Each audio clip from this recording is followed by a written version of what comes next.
네, 저와 함께 삼국유사의 유적지를 따라가 보면서 삼국유사 안에 실려 있는 이야기를 하는 네 번째 시간입니다. 지난 시간까지는 강원도 낙산사를 중심으로 하는 삼국유사 안에 실려 있는 이야기들을 했습니다. 특히 진전사라고 하는 지금은 없어진 절이지만 삼국유사의 저자인 이련이 정식 승려가 되었던 이 절을 중심으로 해서 그 주변의 이야기들을 살펴보고자 했었던 것인데요. 이제 이번 시간에는 무대를 경주로 옮길까 합니다. 경주는 신라의 서울이었기도 했지만 모든 문화의 중심이었기 때문에 삼국유사에서도 가장 중요하게 다뤄지고 있는 곳입니다. 삼국유사에 실려 있는 여러 이야기들 가운데 거의 반 정도는 경주와 관련된 이야기가 아닐까 그런 생각이 들 정도로 경주는 빈번하게 등장하고 있을 뿐만 아니라 그렇게 빈번하게 등장한다는 것 자체가 그만큼 경주의 중요성을 얘기해주고 있기도 합니다.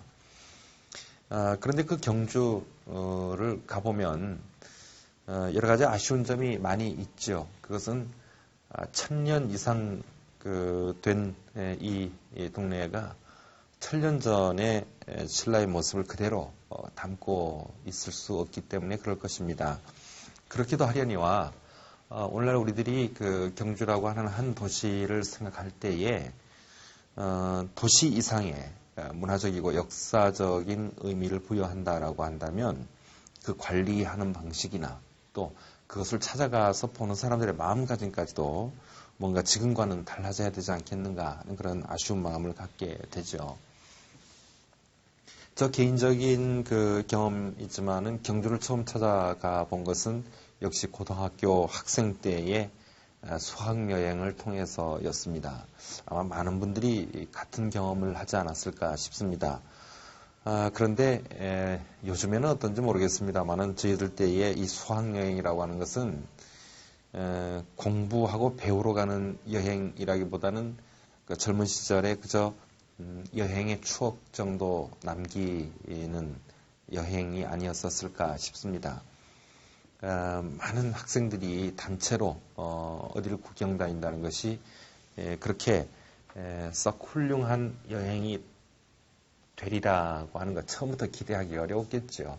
그러나 그 기대 그런 정도까지 기대하지 않는다 할지라도 최소한의 어느 정도는 될 수 있었을 텐데 참 글쎄요 뭐 한 방에 10수명씩 몰려서 잠을 자야 되고 또 관광버스에 실려서 여기저기 그저 잠깐 보러 돌아다니고 그렇게 하고서 밤이면 돌아와서 여간집 마당에서 모여 앉아서 노래 부르고 노는 정도가 수학여행이었으니까 사실 경주를 보는 첫 인상이 좋게 남아 있을 리가 없습니다.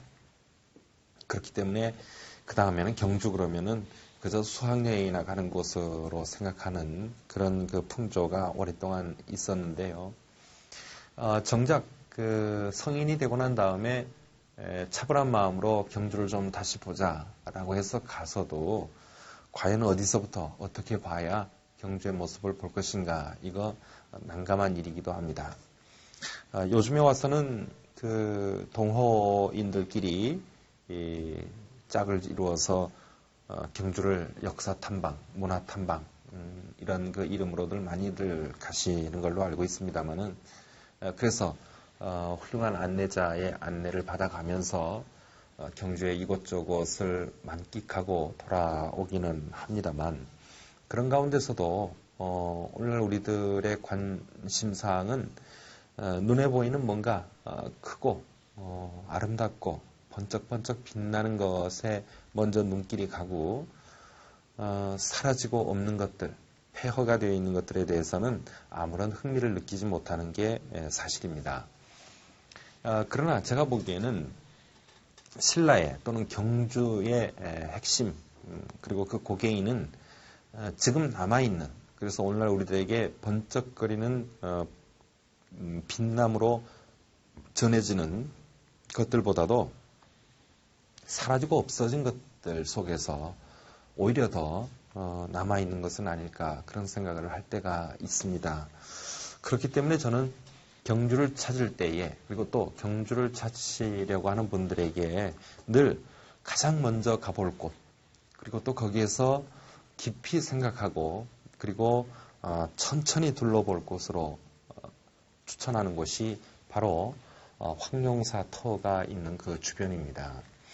그런데 사실 이 황룡사 터의 이 주변이라고 하는 것은 지금 경주를 찾는 여행 코스 가운데서는 대부분 빠집니다. 왜냐하면 가봐야 한없이 넓게 퍼져 있는 벌판 외에는 아무것도 없으니 거기 서서 도대체 뭘 보고 뭘 생각한단 말이겠습니까? 자칫하다가는 여행 안내하는 사람이 사기꾼으로 몰리기 딱 쉽습니다. 아무것도 없는 이 빈터에 내려 앉아놓고 보라고 하다니 여행객들을 속이는 것이 아니냐 이런 그 항의를 아마도 받기 쉬울 것 같습니다. 그러나 역시 경주의 핵심은 황룡사 터에 있습니다. 지금 그 황룡사는 사라져 버렸고 또 그 황룡사 앞에 있었다라고 하는 그 탑은 역시 오래전에 사라져 버리고 없지만 그 사라진 터 위에 서서 우리들의 상상으로 황룡사를 다시 그려보고 그리고 또 그 탑을 세워보는 것 그것이야말로 경주를 여행하는 큰 즐거움이 아닐까 그런 생각을 하게 됩니다. 그 가운데 바로 황룡사 터 옆에 있는 분황사가 한 날개를 차지하고 있습니다. 다행히도 이 분황사만큼은 그 흔적이 조금 남아 있어서 뭔가를 보기 위해서 간 사람에게는 그나마 위안이 될런지도 모르겠습니다. 실제로 이 분황사는 황룡사 못지않게 신라 당대에는 중요하게 여겨지던 사찰이었습니다. 신라 천년의 수도 경주를 지키는 7대 가람 7개의 중요한 절이 있었는데 그 가운데 하나가 바로 이 분황사였고요.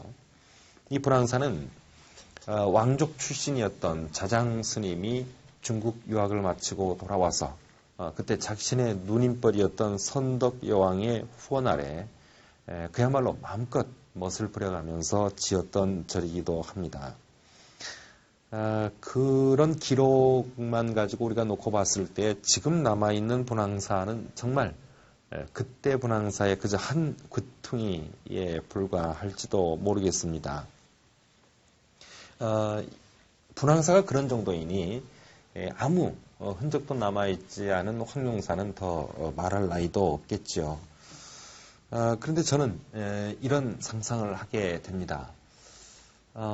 경주 시내 이렇게 지도를 여러분들 지금 보시면서 저 말씀을 들으실 수 있겠습니다만은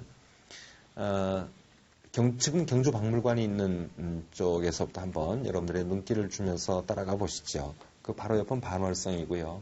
그 반월성 앞으로 별을 관측했다라고 흔히 얘기하는 첨성대가 서 있고 그 첨성대를 나와서 오른편으로 보면은 안압지가 놓여 있습니다. 이 안압지는 그 본디 목적은 아마 동궁 그러니까 왕세자가 거처할 목적으로 만들었던 것 같고 또 그럼과 동시에 주변 경치를 아름답게 만들어서 외국에서 오는 사신들 그때로 봐서야 물론 그 사신의 중심은 그 중국 사람들이겠습니다만은 사신들을 머물게 하고 그리고 또 그들을 위해서 잔치를 베풀던 장소로도 쓰였을 것으로 그렇게 예상하고 있습니다. 그 안압지를 나오면은 거기서부터 그 황룡사 터가 시작되는 벌판입니다. 그쪽이 전부 다 황룡사 터는 아니었을 것 같고요. 그 황룡사 터를 둘러싸고 경주 시가지가 형성이 되어 있었을 것으로 상상하고 있습니다. 그 경주 시내는 일반 평민들이 살았던 동네는 아니고요.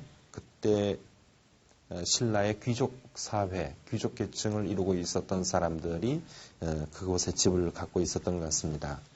그 한가운데 황룡사가 있고 지금 가보면은 그 황룡사 터에 남아있는 돌 주춧돌들만이 우리들을 반겨주게 됩니다만은 그 허허벌판을 지나서 마지막 점이 이 분황사입니다. 우리가 흔히 그런 얘기를 합니다. 아는 만큼 보인다. 알고 가서 보면은 그러지 않았을 때 보이지 않던 것들이 보이게 된다 하는 얘기가 될 겁니다. 그렇다면 지금 말씀드린 제가 이런 사실을 알고 중주박물관에서부터 반월성을 거쳐서 안압지를 지나 황룡사터를 보면서 거기에 서 있었을 황룡사를 그려본다면 그렇다면 뭔가 새로운 감흥이 선다고 할 수가 있겠죠. 그런데 아는 것만큼 보인다고 하지만은 본 것만큼 알게 되는 수도 있습니다. 거꾸로 얘기를 해서 거기가 뭔지는 잘 몰랐지만 자꾸 가서 보다 보면 몰랐던 사실조차도 알게 된다라고 하는 것이죠.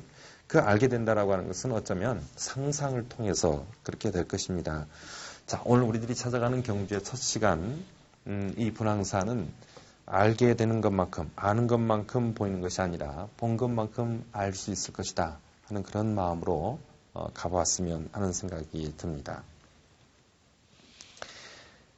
건물이든지 탑이든지 무엇 하나 성하지 않은 분황사입니다. 그러나 조금 전에 말씀드린 것처럼 그나마 그 분황사에는 건물이라도 한두 채 남아있고 특히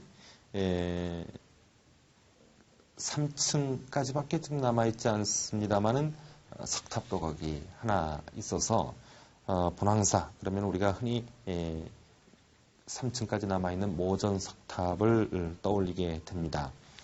이 모전석탑이라고 하는 것은 지금 여러분들께서 사진을 통해서 보시겠습니다만은 이 모전이라고 하는 말의 그 전자는 벽돌이라고 하는 뜻이고요.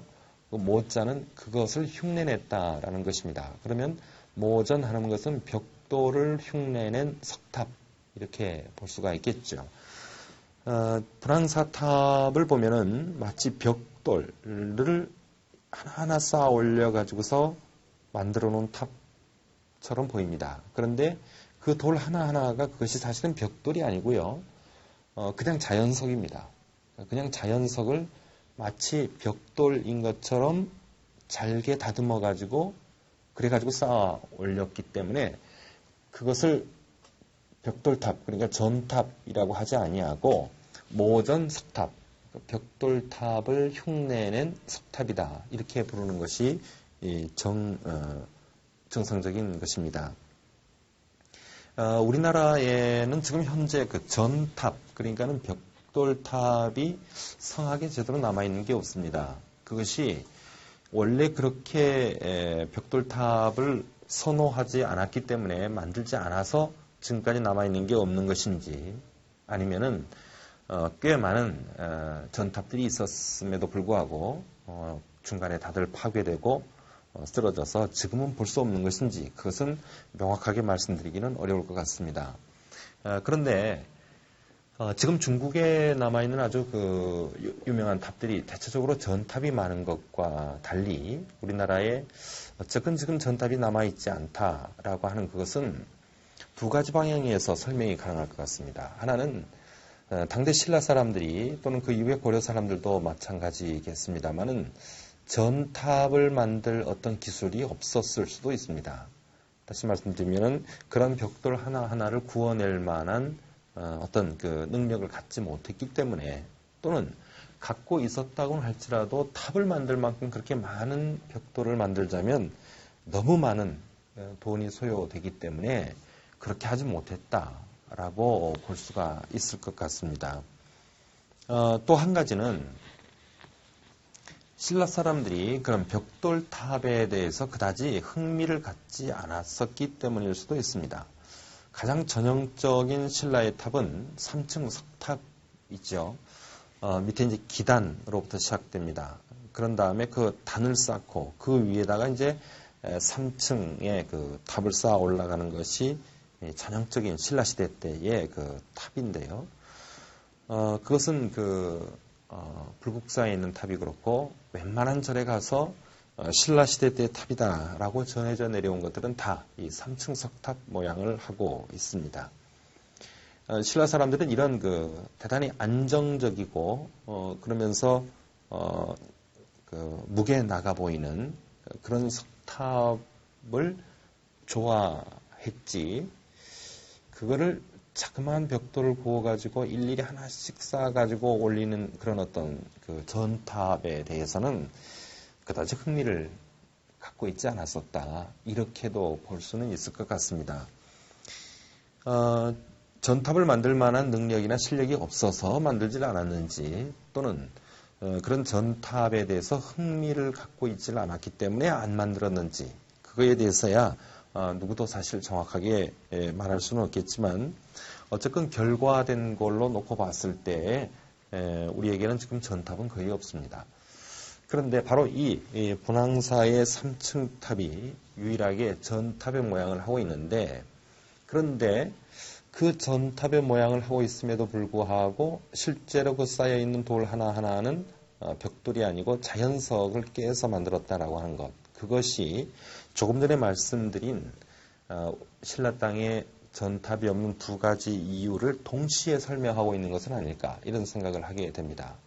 무슨 말씀인가 하면 실제로 벽돌을 만들 또는 벽돌탑을 만들 기술이 없었기 때문에 그것을 돌로 깎아서, 돌은 얼마든지 흔하게 구할 수 있는 것이니까요. 그걸 벽돌처럼 깎아서 그렇게 만들었다, 이렇게 볼 수가 있겠고, 또 다른 한편으로는 전탑이 하나쯤 있으면 좋긴 좋겠는데 그다지 전탑을 좋아하는 것은 아니지만은요. 그러나 중국에 가서도 본다든지 했을 때에 그 전탑이 가지고 있는 특이함과 아름다움이 있으니까 만들고는 싶은데, 그러나 역시 석탑이 가지고 있는 그 재질, 질감, 이런 것이 좋으니까 돌을 가져다가 벽돌처럼 깎아가지고 그래서 탑을 만들었다, 이렇게도 볼 수가 있겠다는 것이죠. 그러니까 그 두 가지 성격을 이 분황사의 탑은 동시에 가지고 있다, 이런 말씀도 드릴 수 있을 것 같습니다. 어쨌든 그렇게 3층 탑밖에 남아있지 않은 분황사, 그 안으로 들어가 봤더니 거기에는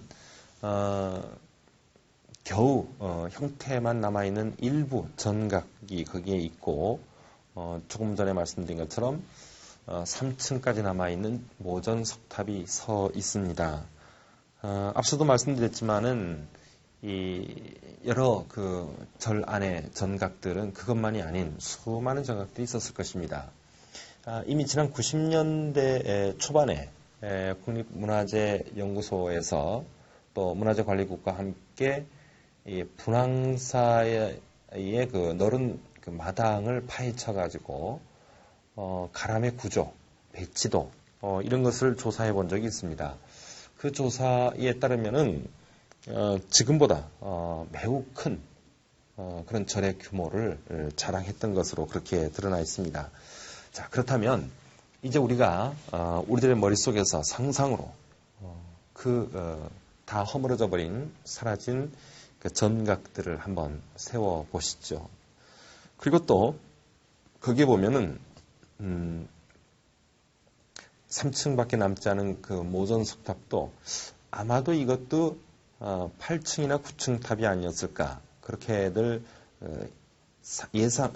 추정하고 있는데요.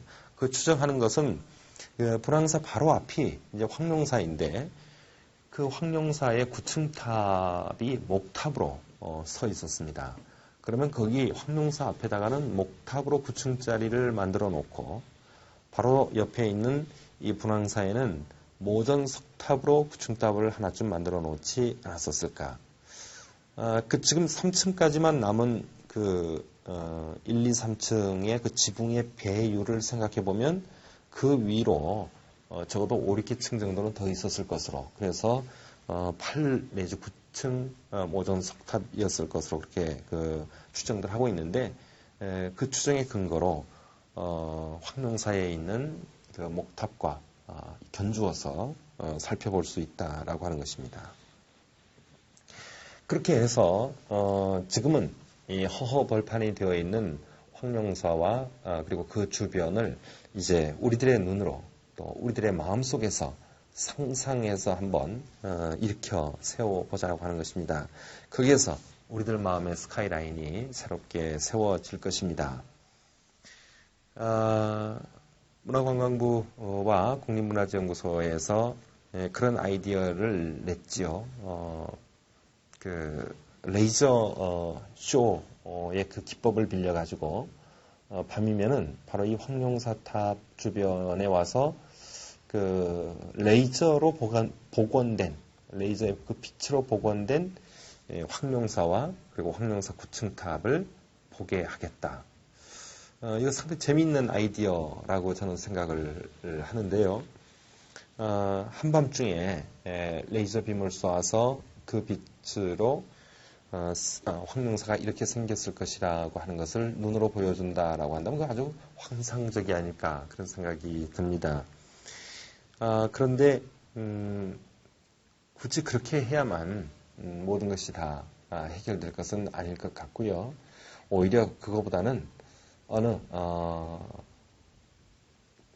따가운 가을 햇볕이 내리쬐는 그리고 석양 무렵에 해가 뉘엿 넘어가는 그 벌판에서 자기의 그림자를 길게 들이우고 옛날에 그 황룡사 건물과 그 탑과를 머릿속으로 상상하는 것 이상으로 더 즐거운 일은 있을까 하는 생각까지 들게 됩니다. 그리고 또 한 가지가 더 있습니다.